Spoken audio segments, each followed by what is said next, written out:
Olá, pessoal! Sejam todos bem-vindos ao programa Caixa de Pandora no canal 6 da NET.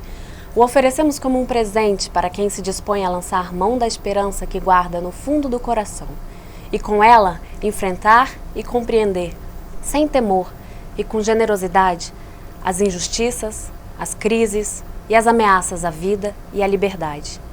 Caixa de Pandora é dedicado a todos que trazem um sonho que vem do futuro, trazendo tudo para todos. E o nosso programa segue também pela internet e você pode acompanhar pelo Facebook e pelo YouTube. Nosso segundo programa trata do debate levantado pelo projeto Escola Sem Partido e conta com a presença do professor Fernando Pena, de Heloísa Helena e Jefferson Moura. E ainda com as participações de Miguel Najib, que é proponente do projeto Escola Sem Partido, da professora de História da Rede Pública, Lorena Gouveia, a professora Carmen Gabriel, diretora da Faculdade de Educação da UFRJ, e a estudante de ensino médio do Centro Municipal de Referência de Educação de Jovens e Adultos, Jaqueline Ferreira Gonçalves. Nesta edição, começaremos com o relato da experiência em sala de aula da professora Lorena Gouveia e da estudante Jaqueline Ferreira Gonçalves. Eu acho curioso o que está acontecendo atualmente no cenário, político e educacional do Brasil, é que a gente está pouco conseguindo lutar por mais democracia. E sim, a gente agora está lutando para não perder o pouco de democracia que a gente tem dentro de sala de aula, enquanto professor. Isso parece muito curioso, porque, como os meus amigos de mesa já mencionaram, existem diversos projetos que estão tentando cercear o nosso direito de formar cidadãos. E quando a gente diz formar cidadãos, estamos falando em formar pessoas que consigam participar ativamente da política desse país. Bom, eu acho que a parceria do professor e do aluno meio que na escola é fundamental, porque às vezes tem coisas meio que no livro ali que é super interessante, mas tem coisas também que a gente precisa da parceria do professor. Por que a gente precisa da parceria meio que do professor? Porque às vezes tem coisas que a gente não consegue meio que entender meio que de fato, porque até tipo, a linguagem ela muda, né? Então, eu costumo dizer que o professor e o aluno, eles são colegas meio que de sala de aula, né? Porque a gente fica anos ali com aquele professor ali, tipo, meio que durante um ano ali, então ele faz parte da sua família, né? Nós estamos aqui para conversar então sobre o projeto de lei que vai instituir o programa Escola Sem Partido, que na verdade não é um projeto só nacional, né? A gente tem o 867/2015, que é um projeto que tenta instituir o programa Escola Sem Partido em âmbito nacional, na Lei de Diretrizes e Bases, e temos aí também tramitando em vários estados, eu acho que está em mais ou menos 10 assembleias legislativas estaduais e em vários municípios, inclusive aqui no município do Rio. Acho que a primeira coisa que a gente tem que conversar quando vai falar sobre esses projetos é sobre o próprio programa Escola Sem Partido, né? De onde é que sai isso? Escola Sem Partido é o nome de uma organização que foi criada em 2004 por um advogado chamado Miguel Najib, e ele se propõe, ele fala que ele criou essa organização quando ele tinha ainda filhos, né, em idade escolar. Ele estava numa escola, acho que particular, como ele conta a história, e dentro dessa escola um professor de história fez uma comparação que ele não concordava, que ele achou que era alguma espécie de doutrinação política. E ele conta que, então, insatisfeito com isso, ele foi na escola e reclamou com a direção, com os outros professores, só que os outros professores não concordaram com a reclamação que ele fez. E os próprios alunos saíram em defesa desse professor. E ele disse que ficou muito chateado com aquilo e começou a denunciar cada vez mais. E eu acho interessante ele começar contando essa história para o surgimento desse movimento, porque ele interpreta a defesa dos alunos naquele primeiro momento como algo que ele vai chamar de síndrome de Estocolmo, como se os alunos tivessem... Esse movimento tende a tratar os professores como sequestradores, né, intelectuais da juventude. Então, acho que a gente tem que começar problematizando o próprio termo, Escola Sem Partido, porque para quem não conhece, pode parecer que é algo positivo. Você escuta uma escola sem partido, né? Que interessante. Acho tem que ser assim mesmo. Isso. Tem que ser assim mesmo. Nenhuma escola deve ser dominada por um partido A ou B. Só que eu acho que não é isso que está em questão com esse projeto especificamente. ele coloca para a gente uma falsa dicotomia entre uma escola com ou sem partido, quando não é bem isso para mim que está em jogo com esse projeto. Eu vejo aqui são projetos de escola que estão em disputa. No caso do Escola Sem Partido, é um projeto que remove elementos importantíssimos da escola. Por exemplo, se você entrar no site dessa organização, então, que foi criada em 2004, um dos primeiros livros que eles colocam, só indicam 4 livros. Um deles é um livro chamado Professor Não é Educador. Então, na opinião desses grupos, a concepção de escola que eles defendem é que o professor... Qual é a tese desse livro? Que ele dissocia instrução e educação. Educar seria algo feito pelas famílias, pelas igrejas, e instruir seria a única tarefa do professor. Então o professor teria que se limitar a passar conteúdos. Esse é um projeto de escola que assusta muito todo mundo. Qualquer professor, ao escutar essa discussão, pode ficar assustado, né? Mas como assim? Então eu só posso transmitir conteúdos? Então é por isso que eu digo, já é um projeto de escola que remove esse caráter educacional. E mais do que isso, eles falam que eles vão combater a doutrinação ideológica, que já se você buscar a definição disso no projeto, não há uma definição precisa, que seria algo necessário para um projeto que vai ter consequências tão grandes. Mas se você for no site dessa organização, eles tem um ícone que você pode clicar chamado Flagrando Doutrinador. E ali eles vão fazer como se fosse uma lista de itens para os alunos ficarem atentos para identificarem os professores doutrinadores. E para mim, só o primeiro item dessa lista já é bastante revelador do que está em jogo. Eles avisam que os professores podem manipular, inclusive eles colocam até links para vídeos de professores que foram gravados sem seu direito de imagem respeitado. Controle total. Isso. Grande irmão. Os alunos gravam, quem deu aula na educação básica sabe, são turmas grandes, 30, 40, às vezes até mais, e alguém gravar a sua aula sem você perceber é algo que acontece com muita facilidade. Mas o primeiro critério que eles indicam, então, você pode estar sendo vítima de doutrinação ideológica quando o seu professor se desvia da matéria para falar de assuntos do noticiário político internacional. Como assim? Isso, falar da realidade dos alunos é algo que já está estabelecido dentro das discussões do campo educacional há décadas, se não há séculos. Então, se isso é doutrinar então é falar sobre o que está acontecendo no mundo. Se o seu aluno, se no bairro onde está a escola acontecer um caso de violência, você como professor vai começar problematizando. Se na sala de aula acontece um caso de racismo, um caso de violência, você vai...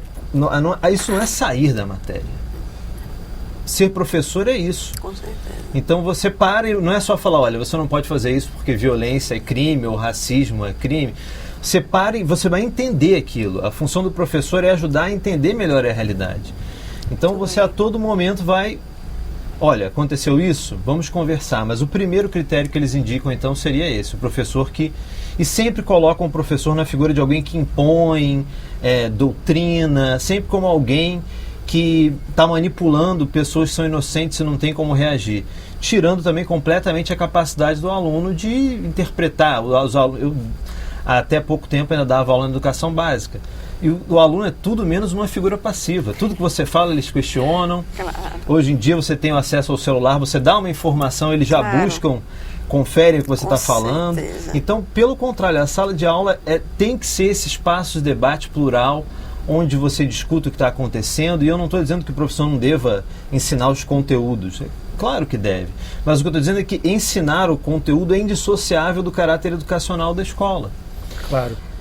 Então, eu quando vejo esse projeto, eu fico muito temeroso, porque um dos principais problemas que eu vejo nele é ele destrói a escola enquanto espaço de debate. Primeiro, os professores não são mais considerados educadores. Segundo, o projeto nacional, e muitos dos municipais também estaduais fazem isso, eles propõem a criação de um canal de denúncia anônima, na qual o aluno vai poder denunciar o seu professor. Isso, para mim, é acabar com a escola enquanto espaço de debate. Porque como acontece e eu já vivi isso várias vezes como professor. Um professor emite uma opinião de uma aula. Saiu daquela aula, você vai encontrar outros professores. Então você conversa, olha, o professor da matéria X me falou isso. Você concorda? concordo, discordo. Eu converso com os pais, converso com os meus colegas, converso com as pessoas na comunidade. Então a escola tem que ser esse espaço. E supondo que um professor exceda, a própria escola tem como lidar com isso. Você conversa com outros professores, você tem os coordenadores, você tem a direção.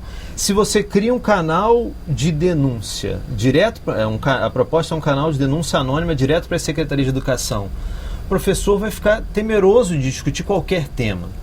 Porque aquele tema não vai ser debatido ali com os alunos, com outros professores, com as famílias, com as comunidades. Ele vai direto, imagina, a denúncia anônima, o professor depois vai ter que responder a algum tipo de processo, sem nem saber qual foi o aluno que fez a denúncia. Então, esse, por exemplo, para mim, é um caso que demonstra que como essa lei pode ser extremamente prejudicial para a educação. E se você olhar a justificação da lei, por exemplo, do projeto nacional, essa visão do professor como alguém que pode corromper os mais jovens, ela está muito presente. Eles chegam a enquadrar na justificação o professor no Estatuto da Criança e do Adolescente, dizendo que o professor pode, dependendo de como ele age, ele pode estar explorando o seu aluno. Eles chegam a dizer que o professor seria responsável, em muitos casos, pelo bullying, que ele criaria um clima de ódio dentro da sala de aula e aí os alunos brigariam entre si por influência do professor. O professor está lascado mesmo. Olha só. E eu tenho uma coisa que tem me preocupado muito, eu tenho participado de grupos que estão questionando esse projeto e outros projetos do tipo nas redes sociais. E assim que nós criamos esses grupos, eu comecei a receber comentários do tipo: professor que não ensinar só matemática em português tem que apanhar e ser processado. Algo que me assusta muito, mas que não me surpreende. Depois eu parei para pensar, lendo o projeto e acompanhando as páginas, porque se você vê essa representação do professor como alguém que explora, com alguém que estimula o ódio, você vai ficar com raiva do professor, né? É algo que pode até estimular uma reação negativa aos professores. E os professores já estão ficando muito assustados. Muitos estão deixando de discutir temáticas que eles consideram centrais por medo dessas retaliações, por medo de serem denunciados anonimamente. Apesar desses projetos não terem sido aprovados, é algo que deixa um temor muito grande. O sentimento que a gente tem quando essa discussão é apresentada é que ela é uma discussão que busca apresentar no espaço da sala de aula uma concepção, na verdade, fascista, né? Um olhar para o mundo, um olhar para a possibilidade do diálogo, da discussão das ideias, da formação, que é fundamental quando a gente pensa sala de aula, quando a gente pensa... E por isso, né, o mestre Paulo Freire falava a autonomia pedagógica, a construção, né, conjunta do saber, essa relação entre educando e educador, né, é uma educação que se completa, que se integra, né, que se faz junto, né, que se faz discutindo e partindo da realidade para pensar, para produzir conhecimento, para reflexão, para discutir. Tanto no âmbito federal como aqui na cidade do Rio, a Câmara Municipal, esse debate também está em curso.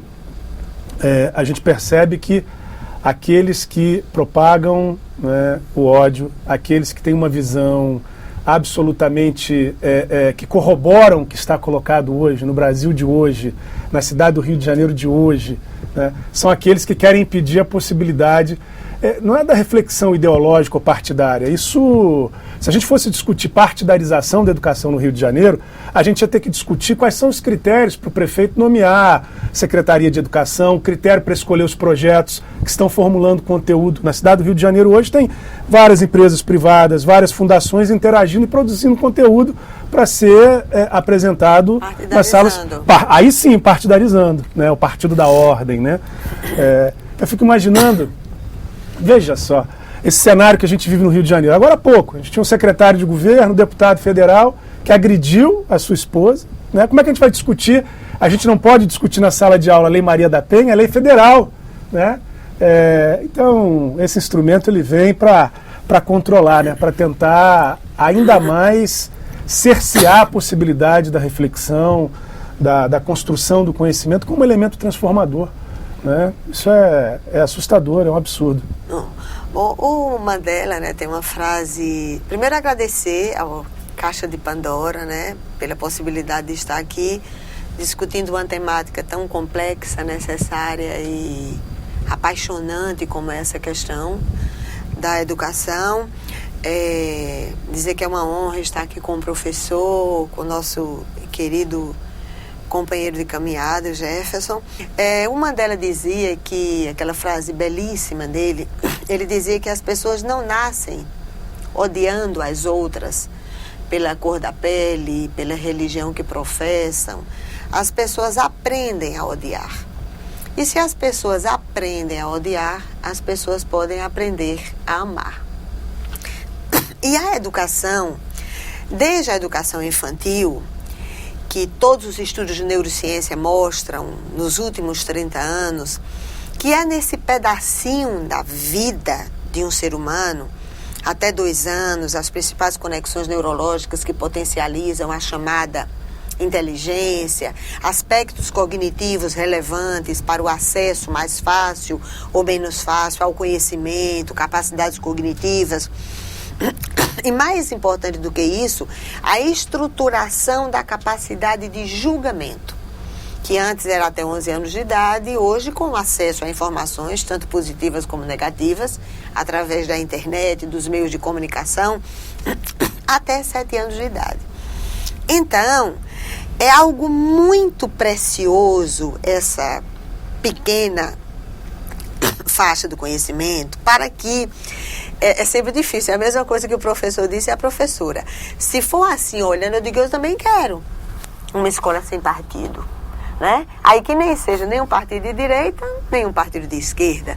Por outro lado, quando a família se interessa, porque é essa dualidade que às vezes constitui uma farsa vulgar, né? Porque ao mesmo tempo que diz, mas o professor não pode ensinar aquilo que eu como família não me interesso, também quer exigir que a escola faça algo do ponto de vista do processo educacional, da vivência, da interação com outras pessoas, que é impossível que o professor faça, que a família tem que fazer também. E que a exigência em relação aos meios de comunicação que deformam, que fazem consciência, que são os verdadeiros e repugnantes formadores de opiniões, as mais diversas.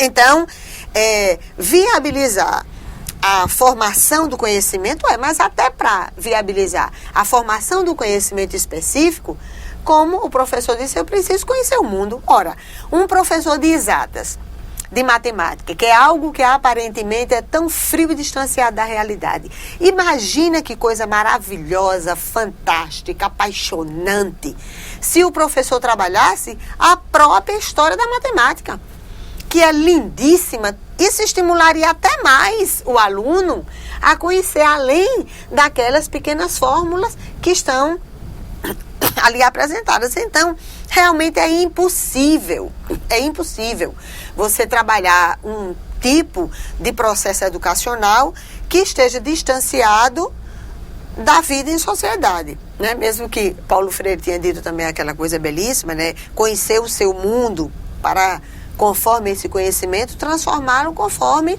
as suas perspectivas e as possibilidades objetivas, né? Talvez esse projeto, tanto em Alagoas como em outros lugares do Brasil, também eles nasceram de uma contenda que ressurgiu, inclusive na opinião pública, diante de determinados eventos políticos, né? Já existiam no seio de alguns setores, então de repente, quando começa publicamente a aparecer questões relacionadas ao banditismo político, à corrupção e outras coisas mais, aí se entrou, e que são necessários que sejam discutidas, né? E que todas as ditaduras, à direita e à esquerda, ao longo da história da humanidade, se transformaram em burocracias corruptas, sangrentas, totalitárias, que não resolveram o problema e que impuseram concepções à direita e à esquerda também. E aí juntou tudo, juntou essa disputa política, do componente político mesmo, né, que é muito clara, introduz outros componentes de agitação e de estímulo ao ódio, e depois com a tal ideologia de gênero, né, que aí entrou mais ainda, que está relacionado aos aspectos, às formas de amar, à sexualidade, ao respeito que se tem que ter às pessoas e que tem que ser ensinado mesmo na escola, que as pessoas têm que ser respeitadas independente da religião que professa, se é evangélico, se é católico, se é ateu, agnóstico, se é religião afrodescendente, ele tem que ser respeitado. Não é tolerância religiosa, é liberdade religiosa, a cor da pele, a forma como ele se veste, a forma que ele tem de amar. Se isso não for discutido, problematizado e amorosamente ensinado na escola, e onde é que vai ser ensinado também? Não é só na escola, não é só na família, não é só... Imagina os meios de comunicação que todo dia dizem uma coisa, ditam formas de falar, ditam formas de vestir, ditam determinados comportamentos.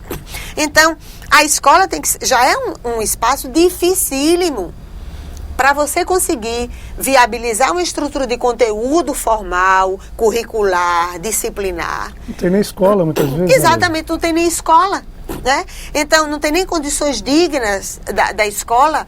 Então, imagina, né?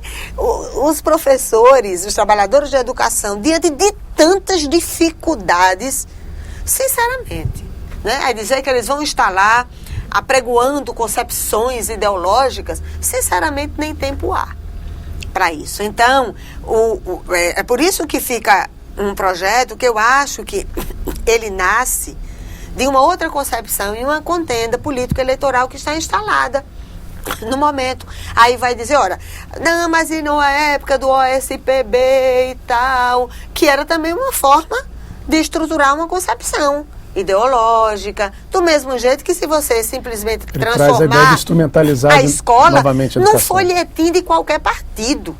É aquela história que Rosa já dizia, até porque se juntar 10 militantes da chamada esquerda socialista, cada um vai dar uma concepção diferente do que é o socialismo, de como se atingirá, como é que se constitui a formação de partido, a liberdade. Eu estou entre aqueles que acham, como dizia Rosa Luxemburgo, a liberdade apenas para os membros do partido. Por mais que numerosos que sejam, não é liberdade.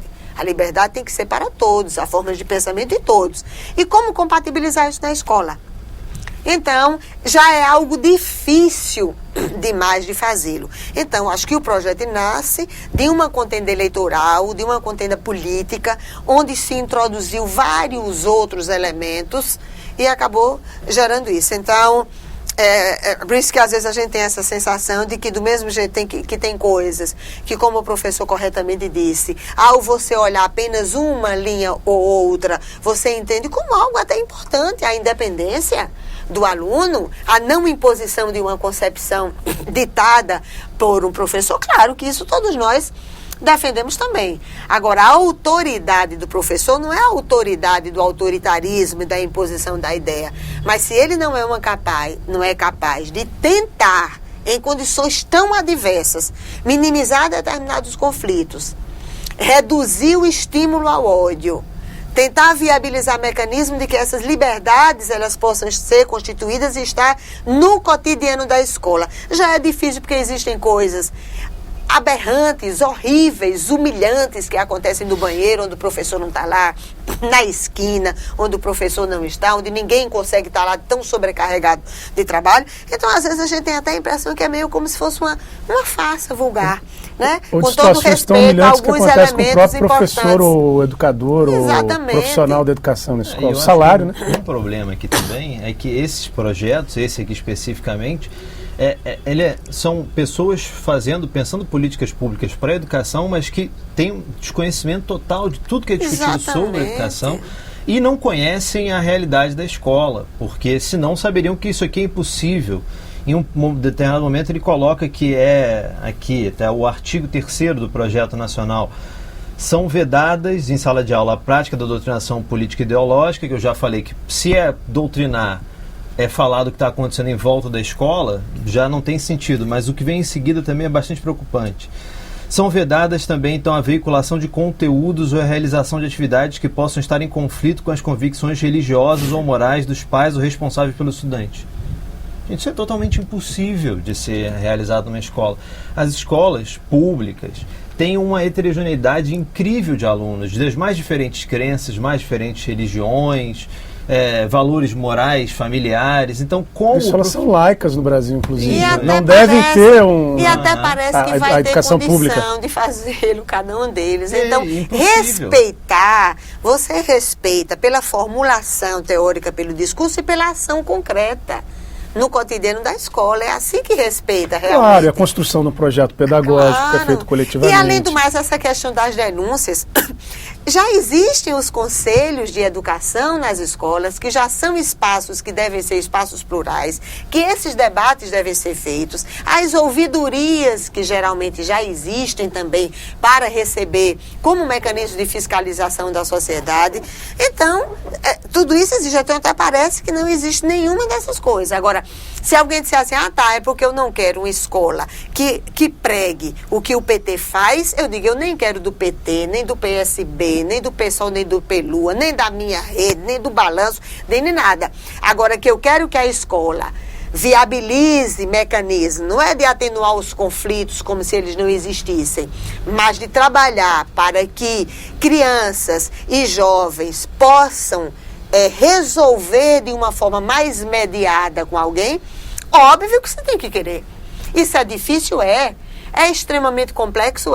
Porque independente de estar no papel ou não estar no papel, ninguém vai impor a um professor, a uma merendeira, a um trabalhador da educação, que ele retire de si todas as concepções que ele tem e ele introduza outras concepções, porque uma lei mandou, porque um projeto manda, porque isso manda. Já é dificílimo, né? Viabilizar de outra forma, imagina com um mecanismo impositivo como esse. O projeto Escola Sem Partido foi criado por Miguel Najib. E neste vídeo publicado na internet, ele mesmo explica a sua proposta pedagógica.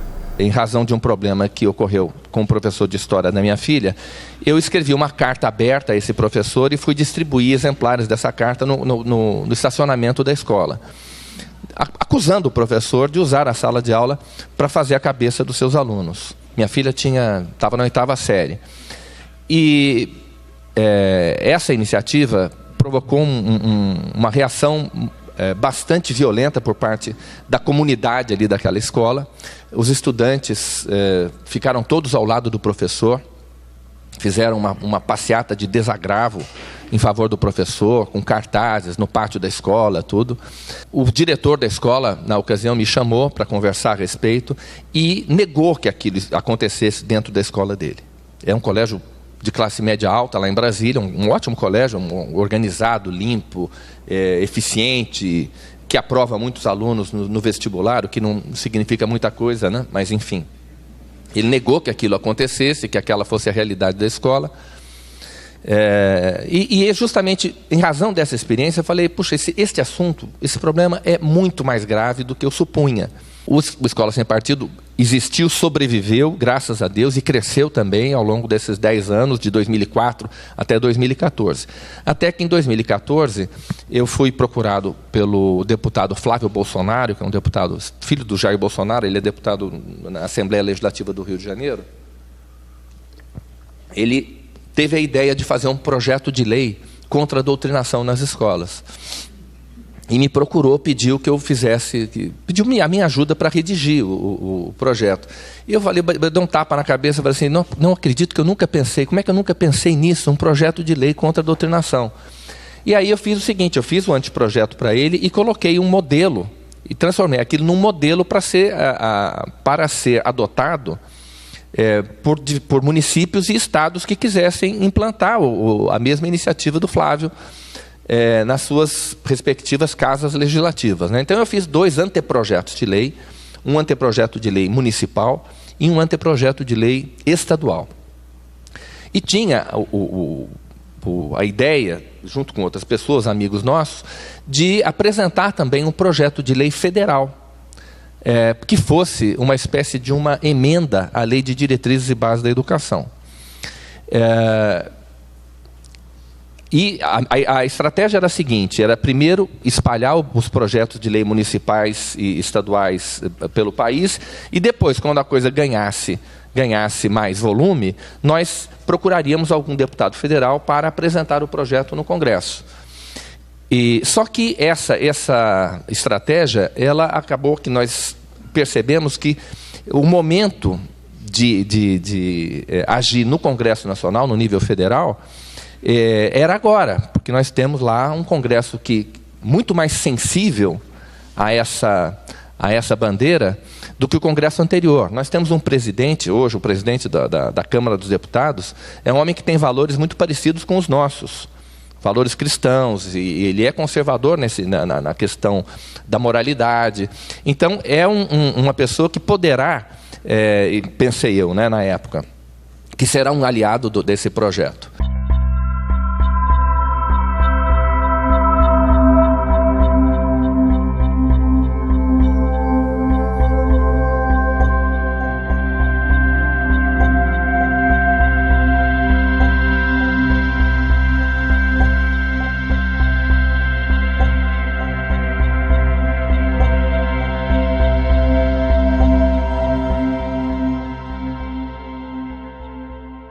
Eu acho também uma questão importante quando a gente está discutindo esse projeto é que ele existe aqui dentro quem está propondo e os professores, existe um abismo em termos de discussão, até terminologia, o que está sendo falado. Por exemplo, o próprio movimento Escola Sem Partido e outros semelhantes, eles usam muito uma pesquisa de opinião que, se eu não me engano, foi realizada em 2008 pelo Census.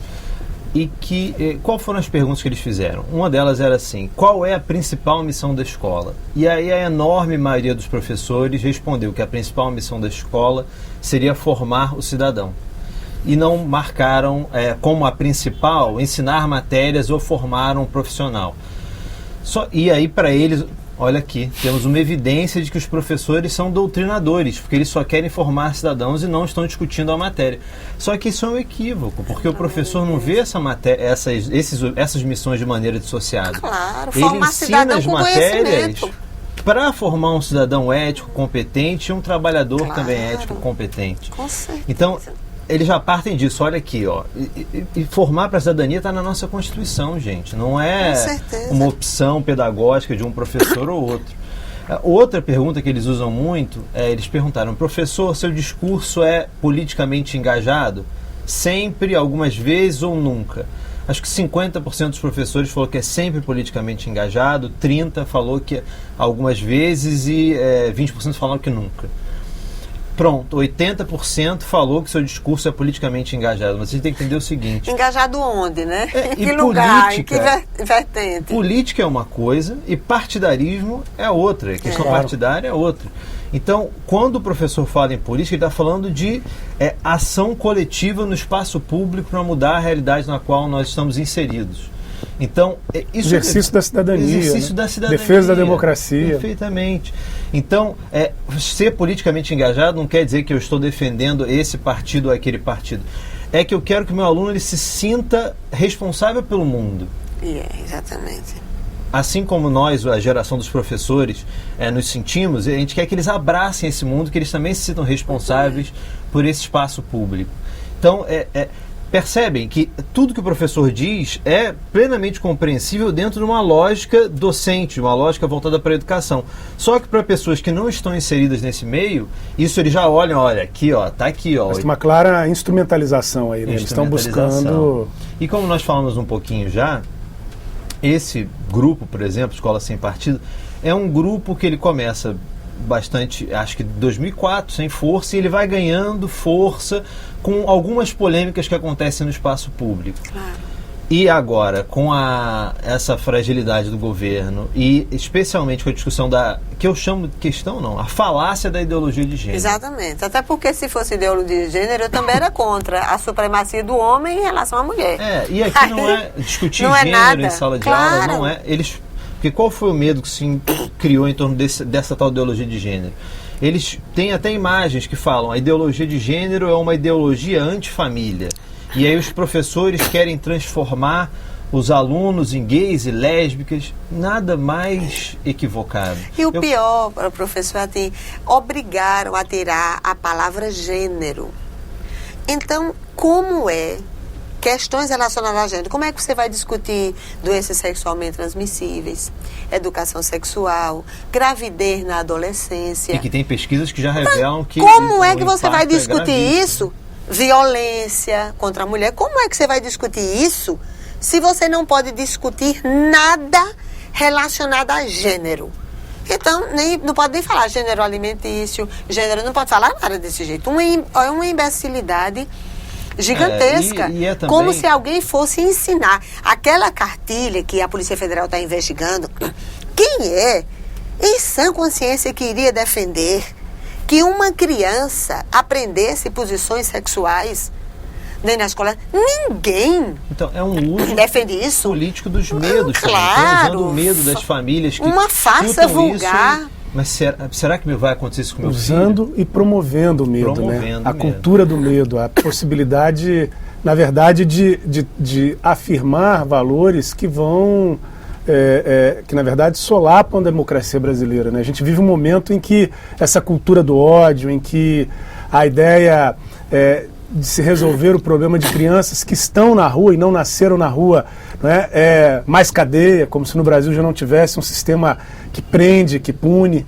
É uma cultura onde você não pode discutir de maneira crítica a história do seu país ou defender os direitos de participação democráticos ou os direitos de cidadania, mas você pode estar numa audiência pública como agora, há pouco tempo na Câmara Municipal do Rio de Janeiro, discutindo esse projeto, né, proclamando a cultura fascista, proclamando a cultura da ditadura, do extermínio. Tinha gente vestido, né, fantasiado de Hitler, tinham falas homofóbicas, tinham falas que defendiam a cultura do ódio, né? Então, assim, por trás desse discurso da escola sem partido, usam o nome de maneira quase que um instrumento do marketing, né? No sentido de tentar afirmar um valor de liberdade, de independência, mas na prática trazem o que há de pior na história da humanidade. E né? o desrespeito, inclusive a muitas mães, porque quando se começa a instituir que entra tudo junto, é a mesma coisa, né?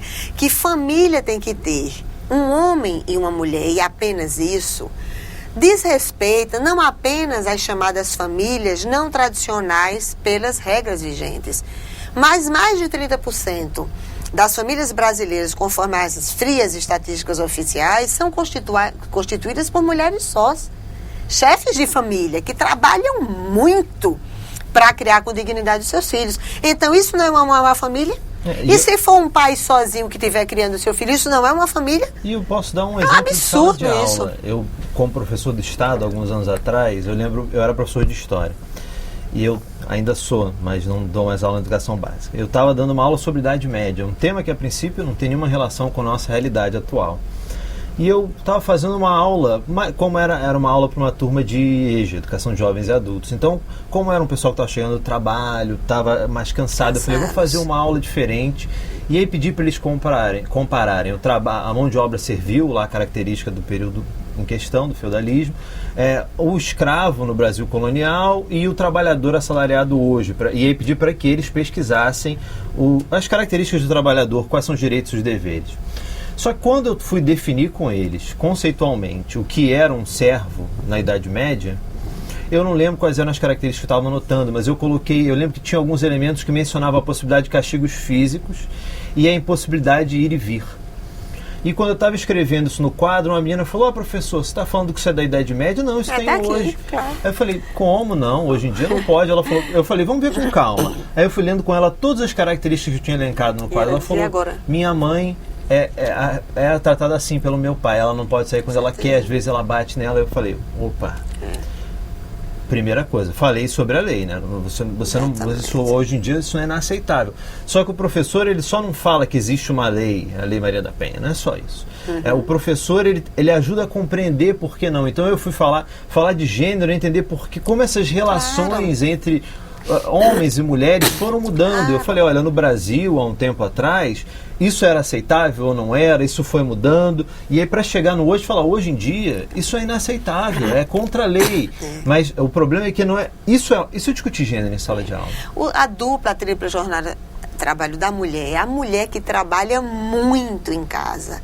Um trabalho exaustivo, repetitivo, não remunerado, não reconhecido socialmente. Que a mulher fica cheia de lesão de esforço repetitivo, sozinha em casa, fazendo tudo. Às vezes trabalha fora, trabalha em casa, trabalha. Então como é que você não vai discutir isso? E o mais importante, quando você não discute, você está reforçando, porque eles naturalizam. Claro. Mas então, na assim minha família é mesmo. assim, todas devem ser, e isso é normal. E vão reproduzir esse comportamento. Isso pode, né? Isso é o pode, problema. claro. Você não falar sobre essas temáticas em sala de aula, você está ajudando a perpetuar coisas, problemas, desigualdades de todas as naturezas gravíssimas. Estabelecendo papéis sociais definidos e exclusivos para um gênero e para o outro. Mas é isso que acontece quando você remove o caráter educacional da escola. Com certeza. A ideia é essa, o professor é um instrutor, eu tenho que ir lá e falar, olha, na data tal aconteceu isso, aquilo outro, mas os alunos a todo momento estão me perguntando, mas Fernando, o que isso tem a ver com a minha vida? Então, tem tudo a ver. A história, por exemplo, é um laboratório das experiências humanas, as mais diversas, então, diferentes formas de organizar a vida social.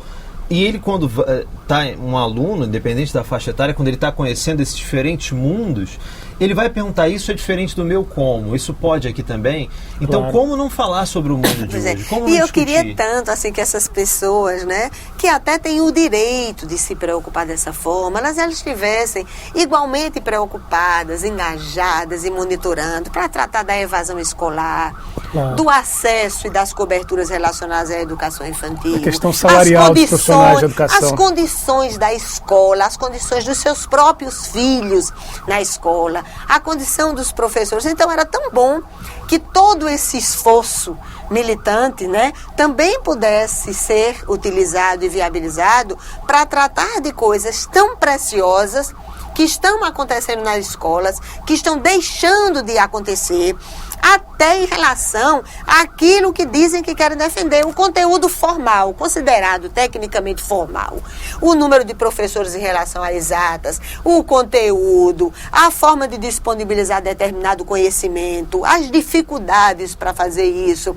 como é que um aluno passa ou não de ano, como é que ele é inserido verdadeiramente, todas essas coisas são tão importantes. Aparentemente seria a preocupação de alguns que tratam dessa forma e acaba não sendo.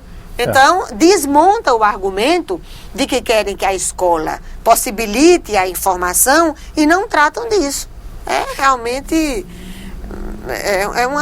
desculpem, né? Todas as pessoas têm o direito de defender isso, mas constitui mais uma farsa vulgar para responder um dilema eleitoral, um debate eleitoral que deve haver, uma que visão é correto de mundo, né, que Luísa? exista, mas que está introduzindo uma visão de mundo, uma concepção partidária do mesmo jeito. Eu acho que muitos pais, quando eles defendem algo desse tipo, ou vão lutar para tirar o gênero, eles não sabem bem o que os professores estão fazendo. Com certeza. Então, as pessoas jogam com essa ignorância. Então, os pais têm que ficar atentos. Você quer realmente que o seu filho entre numa escola no qual ele não vai poder nem falar da realidade na qual ele vive? Você quer que seu filho não conheça os problemas da sociedade na qual ele está inserido? Que ele só aprenda a fazer conta, ler, escrever e decorar fatos? Então, é um empobrecimento da escola. Quando as pessoas falam, esse projeto não pode ser aprovado em nenhuma instância, em nenhum lugar, nada. Porque ele é uma afronta a todo lugar que eu vou falar sobre esse projeto. Eu falo muito em faculdade, com professores em escolas. Tem professores que viram e falam, mas Fernando, tudo que eu estudei, então, eu virei professor pensando, e se isso for aprovado eu vou para a cadeia, porque não é isso que eu acredito. Se for só para chegar lá e ficar transmitindo conteúdo, eu não quero ser professor. Então, além de tudo, ainda agrava esse outro problema que a carreira docente já está tão fragilizada. Se você ainda coloca, esse aqui é um projeto, mas a gente tem outros, como o PL 1114, se eu não me engano, que cria o crime de assédio ideológico, tipifica o crime de assédio ideológico. O professor agora vai dar aula com medo de ser preso, além de tudo, além de todas as condições de trabalho, descaracterizam o coração da profissão dele, então é muito preocupante. É um absurdo, né? Prefeito, governador trata o profissional de educação do jeito que trata. As escolas, como regra, têm uma situação de penúria absoluta. A gente tem dilemas, né, no sentido da formação, do acesso à educação no Brasil, na cidade do Rio, né, isso está distante, a educação infantil, a ausência de creches. Essa turma que tinha que estar presa, né? E aí Com você certeza. vem esse tipo de debate que atenta contra a democracia, contra a liberdade, contra a possibilidade de pensar a educação como formação humana, né? Essa ideia da educação como um cofrinho, né? Onde você, Paulo Freire, né? Educação bancária, você pega um dito conteúdo, não há conteúdo maior do que a formação humana, do que a generosidade, do que a possibilidade de você criar um filho, uma filha com mais solidariedade, com mais amor. A gente está precisando tanto disso no Brasil de hoje, né? Essa cultura do ódio é o que apresenta esse projeto, essa discussão, por trás desse discurso de que a escola sem partido, da liberdade, tem a cultura do ódio, né? Da intolerância, do desrespeito, da discriminação. Não pode ser a ideologia sua, mas tem que ser a minha, não pode ser o Só seu vale partido, a minha, né? mas a minha é. Então a minha ideologia não é ideologia, Porque a o meu representação partido da não família é. tradicional, ela vai continuar lá, mas não pode ter nenhuma outra. E é o que você falou, por exemplo, uma família que é constituída por uma mãe e só seus filhos. As Então, essa avós criança que vai assumem olhar, hoje, as se olhar crianças, no livro de idade, por exemplo, e vai... não então, se reconhecem. Eu não sou família. Isso é um uma absurdo. crueldade também com os alunos. Num país onde 35% das famílias brasileiras têm como chefes de família mulheres. Então elas não são famílias, ali não está constituído uma família e o professor tem que reproduzir isso. Olha, independente de qualquer coisa, tantas escolas que já fazem até a festa da família, para não fazer a festa do pai e da mãe, porque às vezes ou não tem o pai, ou não tem a mãe, ou não tem o reconhecimento de um e do outro, para que a criança não fique humilhada, fragilizada, entristecida, de não se identificar naquela festa de que está acontecendo e ficar se perguntando. Então já são tantas humilhações cotidianas, tantas dificuldades cotidianas, e a gente ainda criar a cultura do ódio realmente é algo muito sério. E eu acho que algo precisa ser dito, especialmente para as famílias e alunos que têm religiosos. A escola não tem o objetivo de destruir nenhuma religião. O professor não tem direito, e ele nas suas aulas, ele não quer desconstruir nenhuma crença. Mas, ao mesmo tempo, a escola é uma primeira entrada no espaço público. Então, independente da sua crença, quando você chega na escola, algo que você tem que aprender é respeitar a crença do outro. Claro. Então, o professor ele não está ali para defender a crença X ou Y, mas ele quer fazer com que todas as crenças entrem em diálogo. Elas são sejam respeitados, isso, né? Eles precisam aprender a conviver no espaço público. Algo que, se a escola ficar vedada, assim, possibilidade de fazer isso, onde é que essas crianças vão aprender a fazer isso? Porque na família você costuma ter, reforça-se as crenças daquela família, daquele grupo, daquela comunidade religiosa. Então a escola é a primeira oportunidade, muitas vezes, que você tem de encontrar a diferença, encontrar outras crenças. E muitas vezes, no primeiro momento, na escola, quando um aluno escuta a crença do outro, ele pode falar, não, isso aí é do mal, isso é do demônio, eu não concordo, está errado. Serve, e tem que aprender a lidar com isso, tem que aprender a conhecer os outros porque lados. serve para todos os lados. Do mesmo jeito que quem é ateu ou agnóstico e não gosta de religião não pode desprezar, repudiar e humilhar quem a tem, perfeito. E nem quem a tem fazer o contrário. A tentativa de imposição, né? Claro, então e esse espaço é um espaço que tem que ser trabalhado mesmo na escola, na vida em sociedade de uma forma geral. Por isso que eu nem gosto quando diz tolerância religiosa. Não é você tolerar, é você aceitar, é a liberdade. É um direito, né? A liberdade exatamente. Religiosa. Se eu não quero ter nenhum espaço espiritual ou sagrado, ou se eu quero ter um espaço de comunicação com o sagrado, tem que ter com o o mesmo espiritual, direito de fazer, eu né? tenho que ter o direito. Então, nem você pode ridicularizar quem tem religião e nem pode ridicularizar quem não tem ou querer impor uma ou outra formulação religiosa. Mas, como o professor corretamente diz, que nesses espaços coletivos as pessoas possam se respeitar, porque é a cor da pele, é a forma de amar, é a religião que professa, é o que Mandela dizia, né? Não vai ensinar a odiar. Então, se você tem condição de ensinar a odiar, ensina a amar também, a respeitar também. E as escolas fazem isso, isso que eu acho mais impressionante. Eu trabalho agora com estágios, então eles vão nas escolas, desenvolvem atividades. E os relatos que eu escuto muitas vezes, por exemplo, uma temática que tem sido problemática em algumas escolas, ser aplicada a Lei 10.639, que tornou obrigatório o ensino de história e cultura afro-brasileira. Em algumas comunidades você tem uma reação, quando você escuta falar de certas religiosidades, certas crenças, você tem uma reação inicial de não posso nem escutar falar nisso porque é contra a minha religião. E eu tenho vários relatos, muitos obviamente não querem escutar e saem sem escutar, mas muitos escutam e depois veem que aquilo ali não é algo que ele achava que era. Que era algo do mal. Não, é uma outra forma de lidar e que você pode conviver com aquilo. Você não precisa ficar com raiva de outras pessoas, de outros grupos. Então é essa convivência no espaço público que tem que ser preservada na escola e que esse projeto ameaça diretamente. O projeto Escola Sem Partido recebe críticas também no meio acadêmico. Em seguida, veremos a opinião da professora doutora Carmen Gabriel, diretora da Faculdade de Educação da UFRJ. A pretensão de um ensino neutro da escola é algo que já tem sido discutido e dentro do campo acadêmico, dentro das discussões, inclusive políticas hoje, e é simplesmente algo que não dá mais para se pensar em termos de neutralidade, no sentido de uma escola que só teria como objetivo ensinar conteúdos como se os conteúdos fossem em si neutros. Então, acho que existe aí uma confusão entre neutralidade e objetividade do conhecimento que tem sido muito pouco discutido e pensado em termos de... Quer dizer, pouco discutido, eu diria, não, estaria sendo...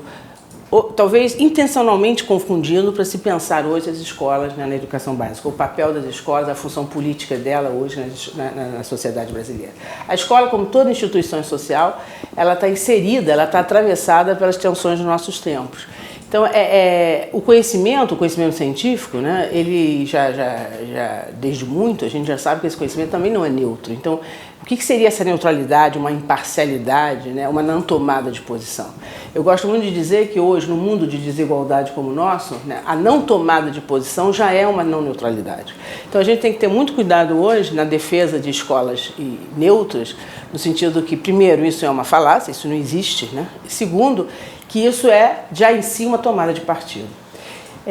Primeiro, outra pontuação que eu gostaria de falar em termos dos conteúdos, né? Porque muitas vezes a gente diz, não, a escola tem que ser neutra, ela tem que apenas ensinar os conteúdos. Então eu volto a falar que conteúdo já é uma seleção, já está imbricado de relações de poder, o que se ensina não é neutro, né?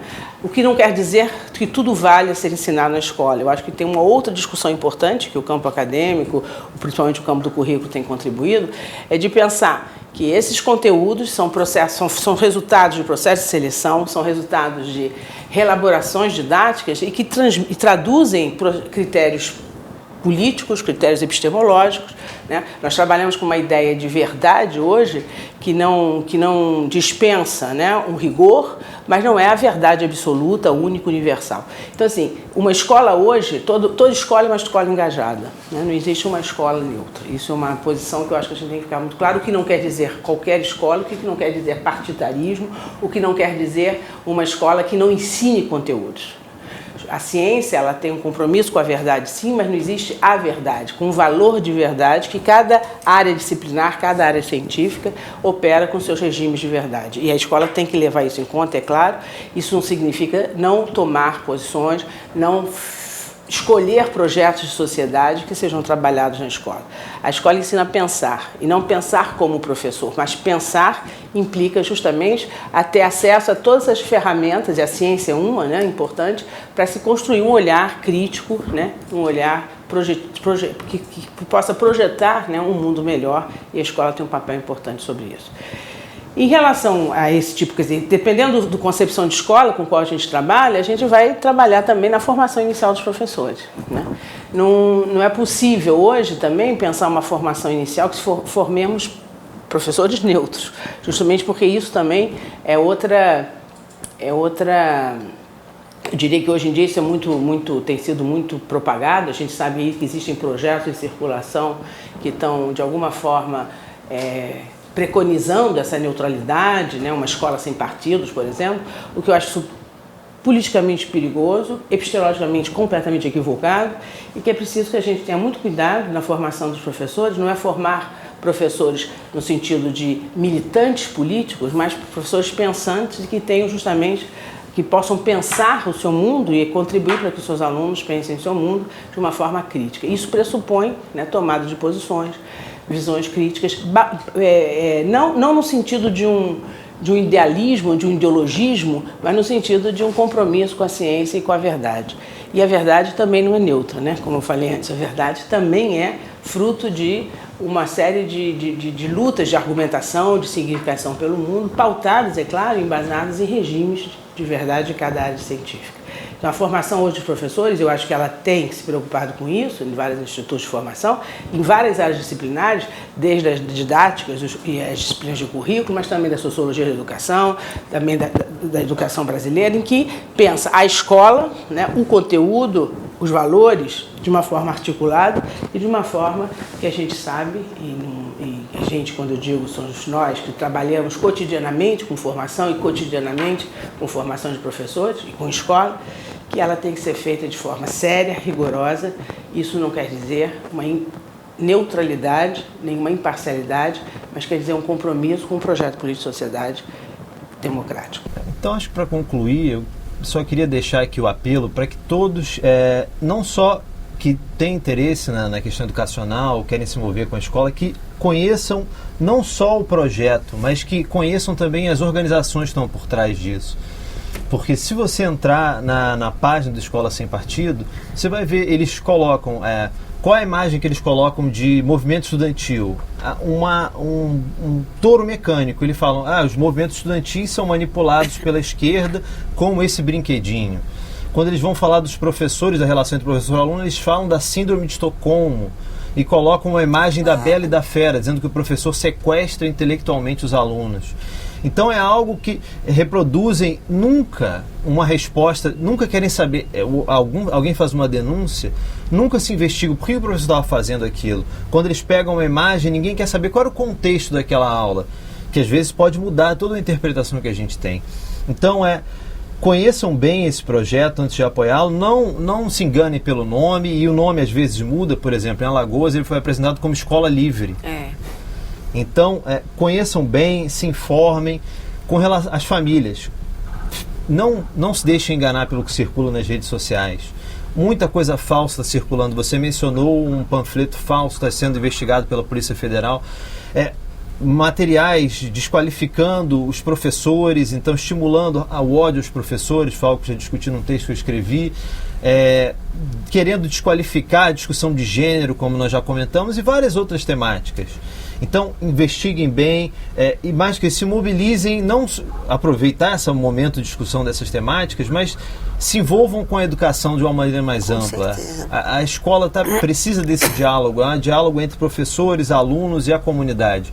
Então, e convido a todos que não concordam com esse projeto que se mobilizem contra ele, porque ele está sendo apresentado em muitos lugares, inclusive sendo aprovado sem que as pessoas nem tomem consciência de que ele estava tramitando.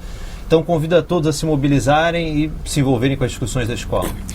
Eu também quero agradecer a Caixa de Pandora, dizer que foi uma honra estar aqui com o professor Fernando, com o vereador, nosso querido vereador Jefferson, e dizer que eu também quero uma escola livre. E para quem quer realmente uma escola livre, que é livre da imposição, da ideologização, de um lado ou do outro, e que é livre de formação de preconceito, de intolerância e de ódio. Então eu também quero uma escola com muito rigor técnico, com muita fundamentação do conhecimento, com eficácia, com resolutividade, com acesso de qualidade, com condições objetivas de trabalho. Tudo isso, todos nós queremos isso também. Então, às vezes é fácil falsear, utilizar determinadas palavras para falsear a cultura do ódio que realmente está por trás de muitas formulações que aparentemente são tão bonitas, Escola livre, eu também quero.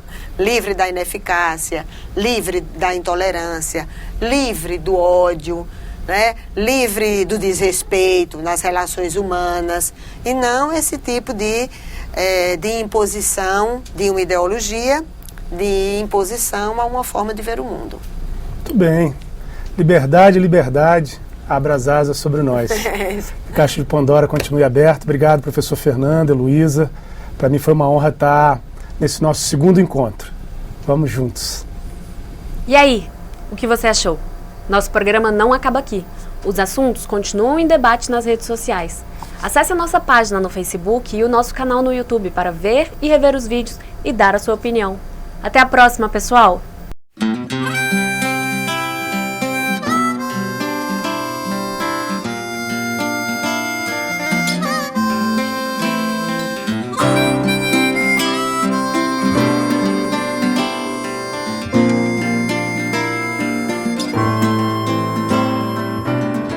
Como la